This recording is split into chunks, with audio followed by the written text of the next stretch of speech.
The autumn of 1863 in the American Civil War's Western theater was defined not merely by the clash of armies, but by a pervasive, grinding attrition of logistics and morale, exacerbated by one of the most hostile meteorological environments recorded in the 19th century. Following the Confederate victory at Chickamauga in September and the subsequent Union consolidation at Chattanooga, the strategic focal point shifted to the supply lines that fed the Federal war machine. The primary artery for the Union Army of the Tennessee was the Nashville and Decatur Railroad, a ribbon of iron stretching south from the Union-occupied capital of Nashville towards the Tennessee River. Securing this railroad was the primary objective of Brigadier General Grenville M. Dodge, a commander whose background as a railroad engineer and intelligence officer made him uniquely suited for the task. Dodge established his headquarters in Pulaski, the county seat of Giles County, a region that had become a chaotic no-man's land between the primary Union lines to the north and the Confederate Army of Tennessee, commanded by General Braxton Bragg, to the southeast. The distance between these points, roughly spanning the width of Middle Tennessee, created a vacuum of authority often described in period accounts as a barren country of 200 miles, comprised of rugged limestone hills, cedar breaks, and river bottoms. The environmental conditions of November 1863 were catastrophic for military movement. A relentless series of winter storms had descended upon the Tennessee Valley, turning the macadamized pikes into slick traps and the unpaved country roads into impassable quagmires. The swamps referenced in the operational history of the Scouts were not the stagnant bayous of the Deep South, but the flooded bottomlands of the Elk River and Sugar Creek. Under normal conditions, these were navigable waterways.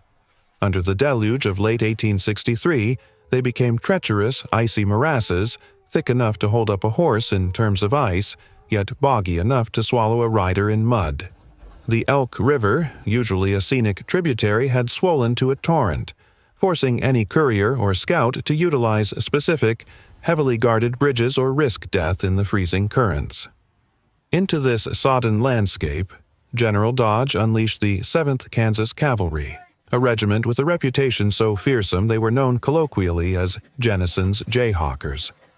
Unlike the standard Union infantry, the Jayhawkers were veterans of the brutal border wars of Missouri and Kansas. They operated under a doctrine of total war, targeting not just enemy combatants but the civilian infrastructure that supported them. Led by officers like Daniel R. Anthony, brother of suffragist Susan B. Anthony, the Jayhawkers were known to burn houses, confiscate livestock, red-legged looting, and summarily execute suspected partisans.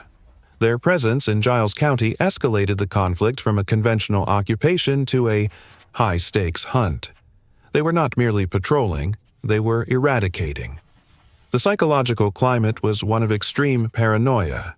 Dodge, a master of intelligence who had run successful spy rings during the Vicksburg campaign, understood that his fortifications were being watched. He knew that detailed reports of his troop strengths and movements were bleeding south to General Bragg. To counter this, Dodge employed his own network of Southern Unionists, men like Levi H. Naran, known as Captain Chickasaw, who acted as counter-scouts dressing in Confederate gray to infiltrate and dismantle the rebel networks. Thus, the stage was set. The 200 miles of operation was a gauntlet of freezing mud, patrolled by ruthlessly efficient Jayhawkers and infiltrated by Unionist double agents. It was through this swamp of geography and treachery that the Confederate intelligence unit known as Coleman's Scouts was forced to operate, carrying the papers that would ultimately dictate the fate of the Union offensive and the life of a young private named Sam Davis. The date was November 19, 1863. The rain, which had been falling intermittently for weeks, had settled into a bone-chilling drizzle that obscured the horizon and muffled the sound of hooves on the wet earth. Private Sam Davis, a 21-year-old courier for the elite Coleman's Scouts, was riding south on the Lamb's Ferry Road, a muddy thoroughfare that connected the Union-occupied town of Pulaski with the Tennessee River crossings near Miner Hill. Davis was exhausted. The physical toll of the mission cannot be overstated. He had spent the previous weeks traversing the 200 miles of occupied territory, moving between Smyrna, Nashville, and the Scout headquarters near the river. His horse was fagged out, a 19th century term indicating an animal pushed to the brink of physical collapse. The terrain around him, the rugged ridges of Giles County descending into the Elk River bottoms, offered plenty of hiding places, but few comforts. The swamps of the river basin were overflowing, forcing him to stick closer to the established roads than prudence would dictate. He was not merely a soldier in transit. He was a vessel of high-value intelligence. Concealed within the seat of his saddle and the inner soles of his boots were documents of staggering importance, precise maps of the fortifications at Nashville and Pulaski, and a detailed report of the federal troop dispositions in Middle Tennessee. These were not vague sketches. They were the work of a skilled hand, likely a Union officer turned traitor, or papers stolen directly from Dodge's headquarters.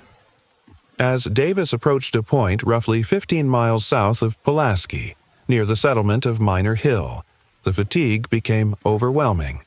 Local lore suggests he had stopped to rest, perhaps lulled into a false sense of security by the proximity of the Confederate lines just across the river. Some accounts place him asleep under a plum tree. Others suggest he was riding slowly, his head down against the rein. Suddenly, the silence of the road was broken. Emerging from the cedar thickets were two figures on horseback. They were dressed in the ragged, butternut and gray uniforms typical of the Confederate cavalry in the Western theater.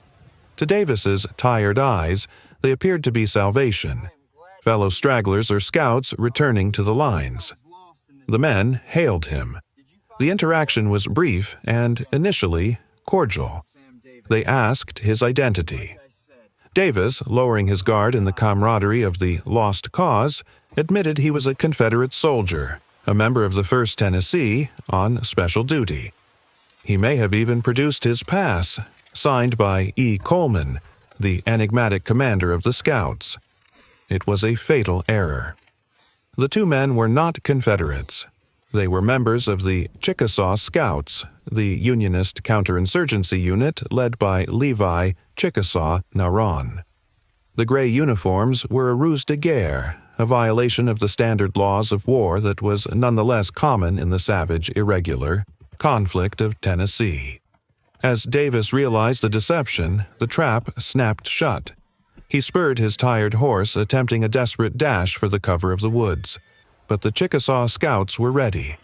One of them lunged, grabbing the bridle of Davis's horse and wrenching the animal to a halt. Carbines were leveled at his chest. The search was immediate and thorough. The scouts knew exactly what to look for. They ripped open his saddle. They pulled the boots from his feet. When the papers tumbled out, maps detailed enough to guide an artillery barrage, the mood shifted from a routine capture to a major intelligence coup.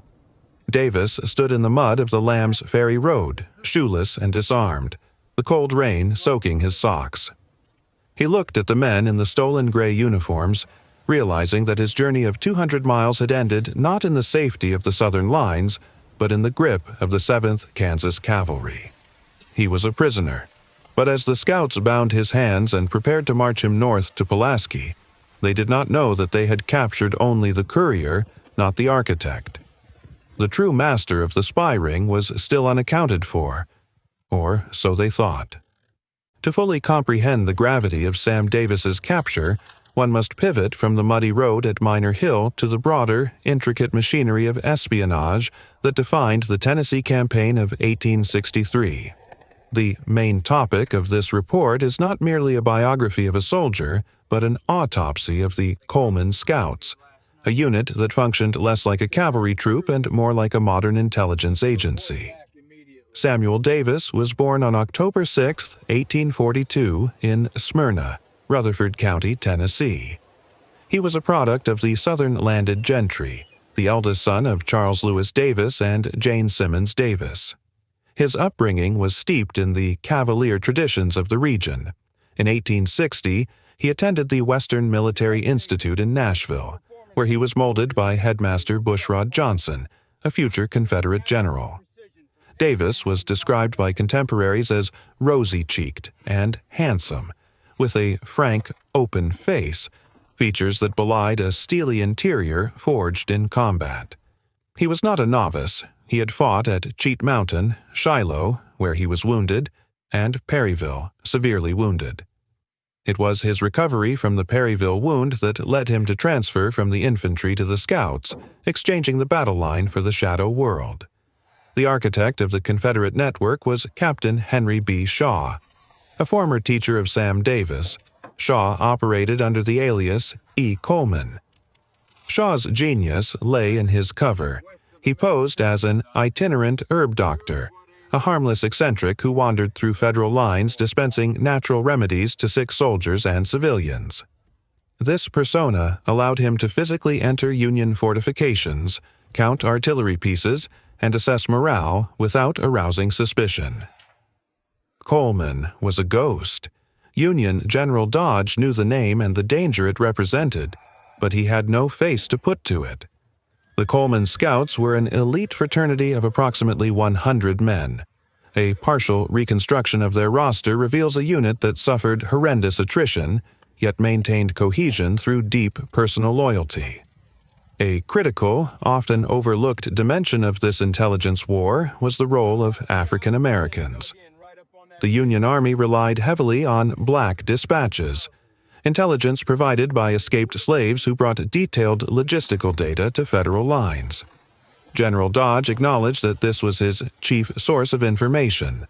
However, the Coleman network also utilized African Americans, specifically Houston English, a young black man, likely enslaved by the English family relatives of the Scouts. Historical records indicate that it was Houston English who actually infiltrated the Union headquarters or officers' quarters to steal the specific papers found on Sam Davis. This reveals a complex layer of loyalty and risk.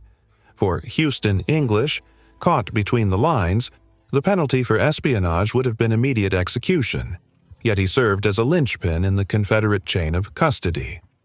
Additionally, Sam Davis was accompanied by a body servant named Coleman Davis Smith, a slave given to him as a playfellow in childhood.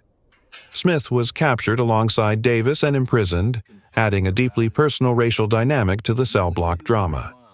The 200 miles referenced in the query was the operational radius of the Scouts. They moved papers from the source in Nashville, Pulaski, through the barrens, scrubland, across the swollen Elk River, the swamp, to the Confederate pickets at Decatur, Alabama. The weather of November 1863, freezing rain and mud, meant that this journey required superhuman endurance. The Scouts relied on a network of safe houses, such as the home of Bob English in Campbellsville, where Davis stayed the night before his capture. This was the machine that Sam Davis served, a network of teachers disguised as doctors, slaves stealing generals' maps, and women smuggling letters in buggies.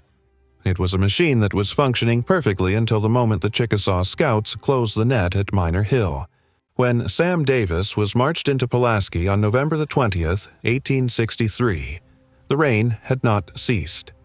He was taken immediately to the provost marshal's office and then to the jail, a brick building located on the northwest corner of the town square. The atmosphere in Pulaski was electric. The 7th Kansas Cavalry and the Chickasaw Scouts were celebrating a massive victory. They had captured a courier carrying the most damaging intelligence leak of the campaign.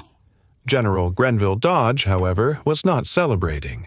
He was analyzing. When the papers found in Davis's boot were laid out on his desk, Dodge recognized the handwriting and the precision of the engineering data. These were not observations from a distance. They were copies of official Union documents. Dodge realized he had a traitor on his staff or a serious breach in his headquarters security. Dodge ordered Davis brought before him. The general was struck by the prisoner's demeanor. Instead of a hardened guerrilla, he faced a quiet, respectful youth in a faded coat, a fine, soldierly-looking young man. Dodge, who was roughly the same generation as Davis, though senior in rank and experience, felt a pang of sympathy. He didn't want to hang the boy. He wanted the source. "I knew he was only a messenger," Dodge later wrote. "I tried to impress upon him the danger he was in, and held out to him the hope of lenient treatment." Dodge made a clear offer. "Tell me who gave you these papers, and tell me where Coleman is. If you do this, you will be treated as a prisoner of war and exchanged. If you refuse, you will be tried as a spy. The penalty is death." Davis remained silent on the identity of the source, but the dramatic irony of the situation was far greater than Dodge realized.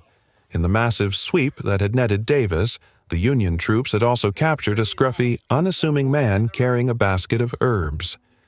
This man gave his name as a doctor and was thrown into the jail along with the other suspects. That man was Captain H.B. Shaw, E. Coleman himself. For the next 7 days, the leader of the spy ring sat in a cell adjacent to or near Sam Davis. Davis knew Shaw was there. Shaw knew Davis held the power to destroy him. If Davis pointed a finger and said, "That is Coleman," Davis would live, and Shaw would hang. The entire Confederate intelligence network in Tennessee would be decapitated. The interactions in the jail were agonizing. Coleman Davis Smith, the enslaved servant captured with Sam, begged his master to tell the Yankees what they wanted to hear to save his life. "Tell what the Yankees wanted him to tell," Smith pleaded. But Davis refused. He looked at his old teacher, now his fellow prisoner, and made a silent pact. The code of honor that governed the Southern military aristocracy, and indeed the personal morality of Davis, forbade the betrayal of a comrade, even at the cost of 1,000 lives. This was the crucible. The swamp was no longer the muddy banks of the Elk River. It was the moral quagmire of the Pulaski jail, where a word could buy life but sell honor. On November 23, 1863, the military commission convened. The legal basis for the trial was General Orders No. 100, the Lieber Code, which strictly defined the difference between a scout and a spy. A scout operates in uniform. A spy operates in disguise or secrecy. Davis had been wearing a Confederate coat, but the concealed papers and the nature of his mission within Union lines damned him. The charges being a spy. Specification: lurking within the lines of the U.S. forces to secretly obtain information. Carrying mails to the enemy. Specification: caught with letters and communications for General Bragg. Davis pleaded not guilty to the first charge, insisting he was a soldier doing his duty. He pleaded guilty to the second. The commission, comprised of Union officers who viewed the security breach as a threat to the entire Army, found him guilty on both counts. The sentence: to be hanged by the neck until dead. The execution was set for Friday, November 27th. In the intervening days, the drama inside the jail intensified. General Dodge, still hoping to break the boys' silence, sent his own chaplain, Reverend James Young of the 81st Ohio, to minister to Davis. Young became a conduit of sympathy between the executioners and the condemned. He spent the final night with Davis, praying and singing hymns, specifically "On Jordan's Stormy Banks I Stand," a fitting anthem for a boy who had crossed the stormy Elk River only to find death on the other side. On the eve of his death, Davis wrote a final letter to his mother in Smyrna. The letter is a masterpiece of stoicism, devoid of political rhetoric or bitterness. It reveals a young man who has accepted his fate but worries for his parents' grief. Dear Mother, oh, how painful it is to write you. I have got to die tomorrow morning, to be hanged by the Federals. Mother, do not grieve for me. I must bid you goodbye for evermore. Mother, I do not hate to die. Give my love to all. He included a practical postscript for his father, Charles Davis. You can send after my remains if you want to do so. They will be at Pulaski, 10. I will leave some things too with the hotel keeper for you. The mention of the hotel keeper is significant. Davis was ensuring his personal effects. Perhaps the boots his father had made for him just weeks prior during that secret visit would return home, even if he did not. Throughout this time, Coleman, Shaw, remained in the jail, silent. The Black Dispatches network of the Union had failed to identify him. Houston English, the man who stole the papers, was nowhere to be found. The secret was held by one man. Dodge made one last attempt. He sent Captain Chickasaw, Naran, and other officers to the cell. They pleaded, they argued, they offered life. Davis's response was consistent. He would not betray the confidence of his informer. He protected not just Shaw, but arguably the Union officer or the slave, Houston English, who had provided the papers. His silence covered a multitude of sins. The morning of Friday, November 27, 1863, dawned cold and wet. The rain that had dogged the scouts for weeks had not let up. At 10:00 a.m., the 81st Ohio Infantry formed a hollow square around the gallows erected on Seminary Ridge, overlooking the town of Pulaski. The jail gates opened. A wagon emerged, carrying a coffin. Seated upon it was Sam Davis. He wore his Confederate gray coat, perhaps the only badge of rank he had left. Reverend Young sat beside him. As the wagon rumbled through the streets, Davis appeared calm. He nodded to acquaintances in the crowd. Passing the jail window, he may have exchanged a final, unseen signal with H.B. Shaw, who watched from behind the bars, knowing his life was being purchased with this procession. When they reached the scaffold, Davis stepped down. He sat on a bench under a tree, watching the hangman test the rope. He asked Captain Armstrong how long he had. "About 15 minutes," Armstrong replied. Davis noted the view, commenting on the beauty of the landscape despite the gray weather. Then, in a final dramatic twist, a courier galloped up from General Dodge's headquarters. It was Captain Chickasaw Naran, the very man who had captured him on the Lamb's Ferry Road. Naran dismounted, breathless. He carried a final offer from General Dodge. "It is not too late," Naran urged, loud enough for the assembled troops to hear. "Tell us who Coleman is. Give us the name. Your horse is ready. Your pass is signed. You can ride to the Confederate lines today." The silence on Seminary Ridge was absolute. The swamp of the Elk River was miles away, but the mud of the execution ground was real. The noose swayed in the wind. Life was a sentence away. Davis stood up. He looked at Naran, the traitor to the South who was offering him life. He looked at the Union soldiers, many of whom were openly weeping. He looked toward the jail where his captain sat. He spoke clearly, his voice carrying over the damp field. "Officer, if I had 1,000 lives, I would lose them all here before I would betray a friend or the confidence of my informer." He turned to the hangman. "I am ready." The trap was sprung. Sam Davis died instantly, his neck broken by the fall. He was 21 years old. The aftermath reverberated far beyond Pulaski. General Dodge was haunted by the execution. Decades later, he would write and speak of Davis with reverence, contributing to the monument erected in his honor. "He was too brave to die," Dodge confessed.